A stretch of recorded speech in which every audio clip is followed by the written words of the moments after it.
नमस्कार साथियों, बहुत बहुत बधाई हो आप सभी लोगों को जो कि सिविल जज एग्जाम का इंतजार कर रहे थे।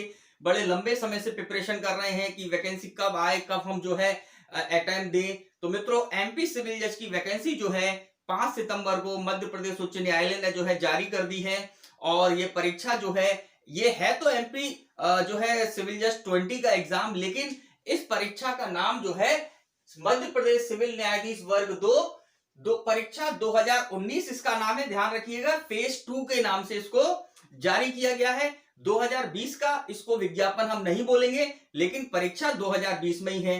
अब इसका जो प्रिपरेशन है, इसके क्या सिलेबस है, देखिए जो लोग तैयारी कर रहे हैं, बड़े लंबे समय से तैयारी कर रहे हैं, उनको सिलेबस बिल्कुल पता होगा, मैं जानता हूं। लेकिन यहां पर हम जो है आपको सबसे पहले सिलेबस बताएंगे प्रीलिम्स एग्जाम का, और उसके बाद कैसे तैयारी करें कि एक बार में सिलेक्शन हो जाए, क्या अपनी प्लानिंग करें, इसके बारे में आज हम आपको इस वीडियो में बता रहे हैं। तो सबसे पहले जो है कैसे इसकी परीक्षा योजना है, कैसे परीक्षा होगी, तो यहां पर हम आपको बता दें। सबसे पहले जो है आपका ऑनलाइन प्रारंभिक परीक्षा होगी, जो कि 150 नंबर की होगी। ध्यान रखिएगा, 150 नंबर की परीक्षा होगी 150 मार्क्स के, और उस पेपर में 150 क्वेश्चन रहेंगे, 150 प्रश्न रहेंगे। और जब आप इस परीक्षा को उत्तीर्ण कर लेंगे तो आप जो है मेंस दे पाएंगे, जो कि 4 पेपर होते हैं, 400 नंबर के, 100 नंबर का एक पेपर जो होता है, टोटल 400 नंबर का पेपर होता है। ये परीक्षा जो है यह रिटन एग्जाम होता है, जो कि जहां तक संभव है अभी तक सारे एग्जाम जबलपुर में ही हुए हैं। लेकिन इस बार क्या करता है हाईकोर्ट, क्योंकि कोविड-19 चल रहा है, इसका इफेक्ट होगा, हो सकता है सेंटर्स जो है अलग अलग क्षेत्रों में भी दिए जा सकते हैं। और जब आप मेंस परीक्षा क्वालिफाई कर जाएंगे तो 50 नंबर का इंटरव्यू होगा, जिसमें आपको जो है 20 मार्क्स लाना कंपलसरी है। वहीं मैं आपको बता दूं कि प्रारंभिक परीक्षा में जो क्वालिफाइंग मार्क्स है वह जनरल कैंडिडेट के लिए जो है 50% मार्क्स लाना जरूरी है। मतलब अगर कोई सामान्य वर्ग का और ओबीसी का जो है कैंडिडेट है, तो उसे जो है 50% मार्क्स लाना कंपलसरी है मेंस एग्जाम को क्वालिफाई करने के लिए। वहीं अगर एससी एसटी की बात करें तो ये लोग जो है 45 मार्क्स ला सकना, मतलब इनके लिए जरूरी है 45% मार्क्स लाना एससी एसटी कैंडिडेट के लिए जरूरी है। तो सबसे पहले मित्रों हम देख लेते हैं कि क्या है प्रारंभिक परीक्षा का सिलेबस। प्रीलिम्स एग्जाम में क्या क्या सिलेबस आएगा और किस सब्जेक्ट का कितना वेटेज है, और इस सिलेबस को देखने के बाद हम आपको बताएंगे कि कैसे आप इसकी इतने कम समय में जो है तैयारी कर सकते हैं। वैसे तो प्रारंभिक परीक्षा की अभी डेट डिक्लेयर नहीं है, लेकिन मैं आपको बता दूं कि प्रीलिम्स एग्जाम जो है लगभग दिसंबर के महीने में होनी चाहिए। क्यों? क्योंकि जो है 5 नवंबर तक जो है फॉर्म भरने की डेट है। अब 5 नवंबर तक फॉर्म भरने की डेट है, वहां जितने फॉर्म या एप्लीकेशंस आएंगे उनके ग्राउंड पर, उनके आधार पर जो है परीक्षा के केंद्र निर्धारित किए जाएंगे, सेंटर निर्धारित किए जाएंगे, और उसके बाद जो है एग्जाम होगी। तो लगभग इस प्रोसीजर में अगर 5 नवंबर की बात करें तो इस प्रोसीजर में लगभग जो है 20 से 25 दिन लगेंगे, और उसके बाद जो है एग्जाम होगी। तो यहां पर जो एज्यूम किया जा रहा है एग्जाम लगभग दिसंबर में, हो सकता है जनवरी में चली जाए। तो टाइम तो बहुत कम है, सिलेबस बहुत बड़ा है। तो सिलेबस क्या है वो मैं आपको बता देता हूं, और इस सिलेबस को कम समय में टारगेटेड तरीके से कैसे आप तैयार कर सकते हैं, वो सारी बातें भी हम यहां पर करने वाले हैं। तो सबसे पहले जो है प्रारंभिक परीक्षा में जो है क्या क्या सिलेबस आएगा, तो यहां पर आप देखिएगा 150 नंबर का प्रश्न पत्र होगा, मतलब 150 मार्क्स के प्रश्न पत्र होगा, जो कि 150 क्वेश्चन उसमें समाहित होंगे। मतलब 150 क्वेश्चन जो है 150 मार्क्स के, एक नंबर का एक क्वेश्चन होगा। अब यहां पर जो है क्या क्या सिलेबस है इसका वो हम देखते हैं। तो भारत का संविधान आपको इसमें पढ़ना है, जो कि जिसका वेटेज है 10 नंबर का, मतलब 10 क्वेश्चन आएंगे, एक नंबर का एक क्वेश्चन होगा भारत के संविधान से। इसके बाद जो है सिविल प्रक्रिया संहिता सीपीसी आपको पढ़ना है, 15 क्वेश्चन आएंगे इससे, और वो 15 नंबर के होंगे। और इसके बाद हम देखें संपत्ति यंत्रण अधिनियम, जिसमें 7 प्रश्न पूछे जाएंगे और 7 नंबर के होंगे। और इसके बाद अगला हम देखें तो भारतीय संविदा अधिनियम कॉन्ट्रैक्ट एक्ट जो है, इसका वेटेज 8 नंबर का है, 8 क्वेश्चन आएंगे इससे। फिर विनिर्दिष्ट अनुतोष अधिनियम स्पेसिफिक रिलीफ एक्ट जो है 6 नंबर का आएगा, 6 क्वेश्चन इससे पूछे जाएंगे। फिर हम देखें तो लिमिटेशन एक्ट जो है, परिसीमा अधिनियम जो है, यह 4 नंबर का आएगा, 4 क्वेश्चन इससे पूछे जाएंगे।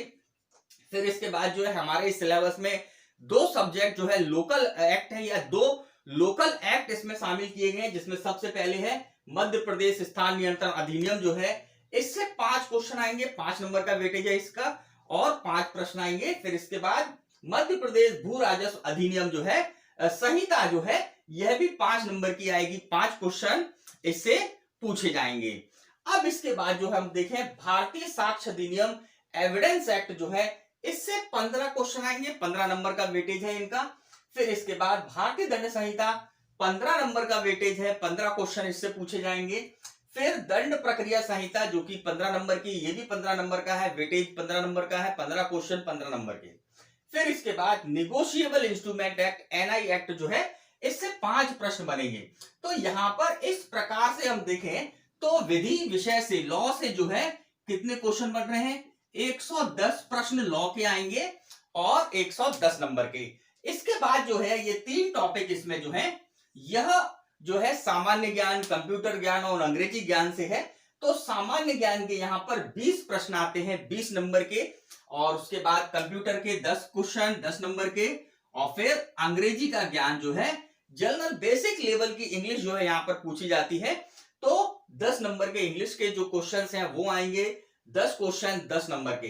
तो टोटल जो है मित्रों इस प्रकार से 150 नंबर का ये पेपर होगा, 150 इसमें क्वेश्चन होंगे।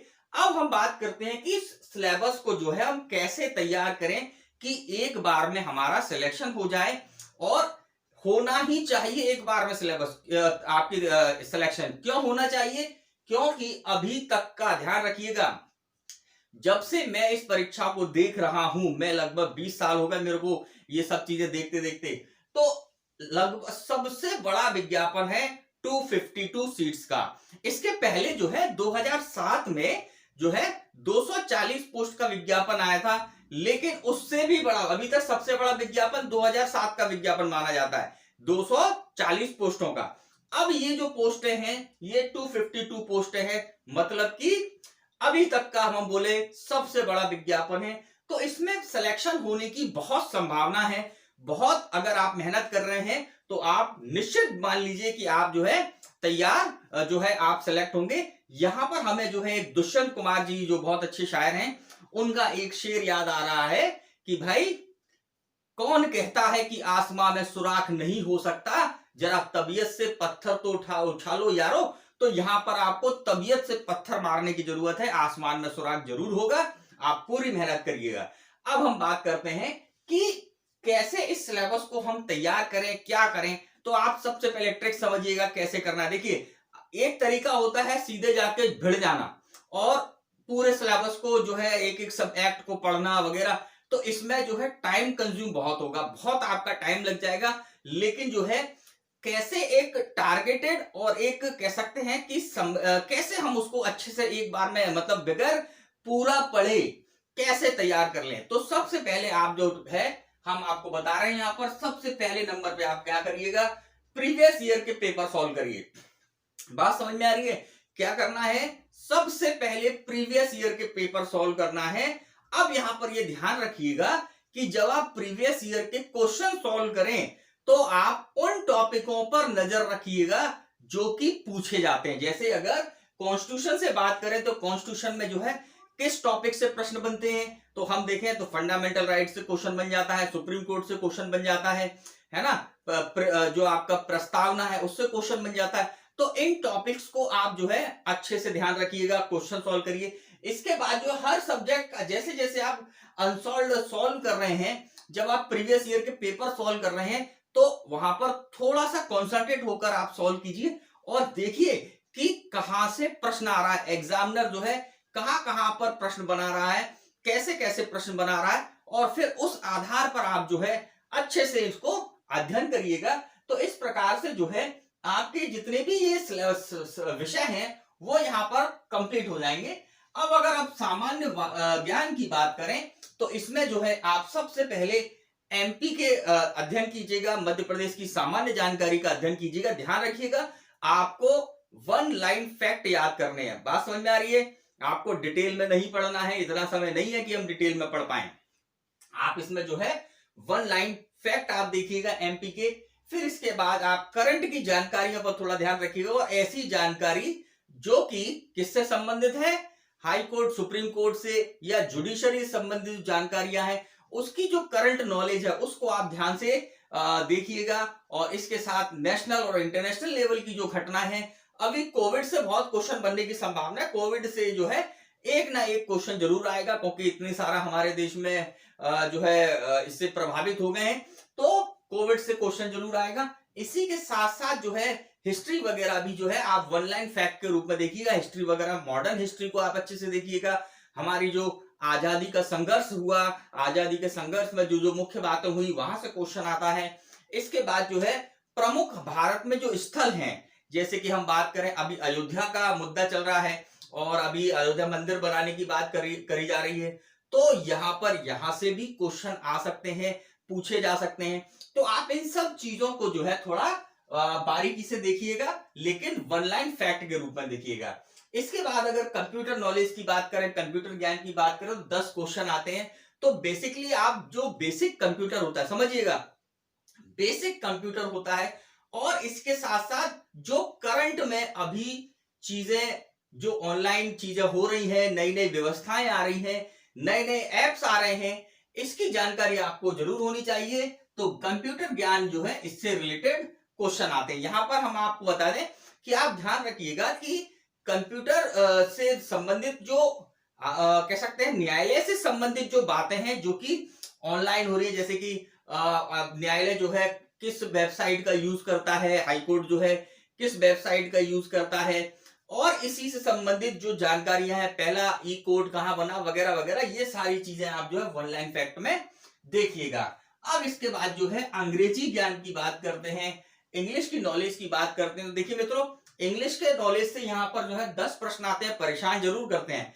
पर पहले, सबसे पहले नंबर पे आप प्रीवियस ईयर के पेपर उठा के देखिए कि प्रीवियस ईयर में इंग्लिश से कैसे क्वेश्चन आए हैं। बेसिकली क्वेश्चन तो 8th 10th लेवल तक की जो ग्रामर है उसी से आते हैं, पर इसमें देखा गया है कि एंटोनॉम्स, सिनोम्स और आर्टिकल्स वगैरह, ये थोड़ी बेसिक चीजें, नाउन्स, प्रोनाउंस वगैरह, इनसे रिलेटेड जो है क्वेश्चन आ जाते हैं।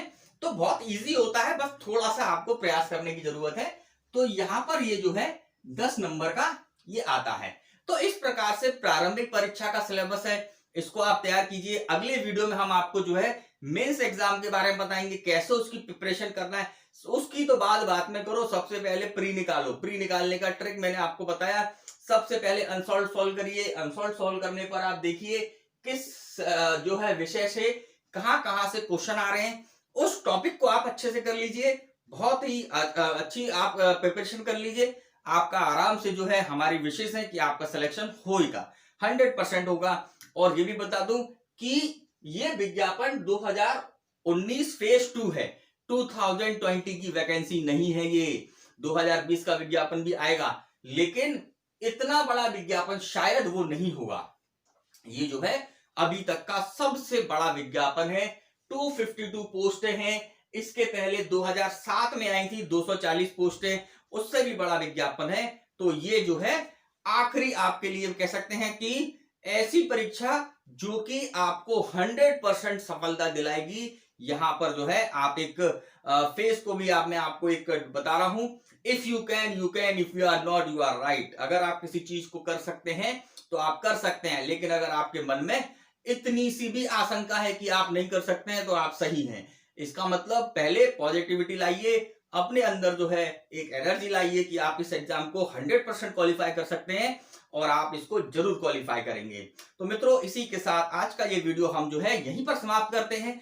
अगले वीडियो में हम जो है मेंस एग्जाम का सिलेबस क्या है और उसकी टारगेटेड स्टडी कैसे करें, उसको कैसे हम जो है टारगेटेड स्टडी करें जिससे कि एक बार में चयन हो जाए, तो उसके बारे में जानकारी देंगे। तो मित्रों, अभी हम यहां पर आपसे विदा लेना चाहेंगे। नमस्कार, जय हिंद, जय भारत।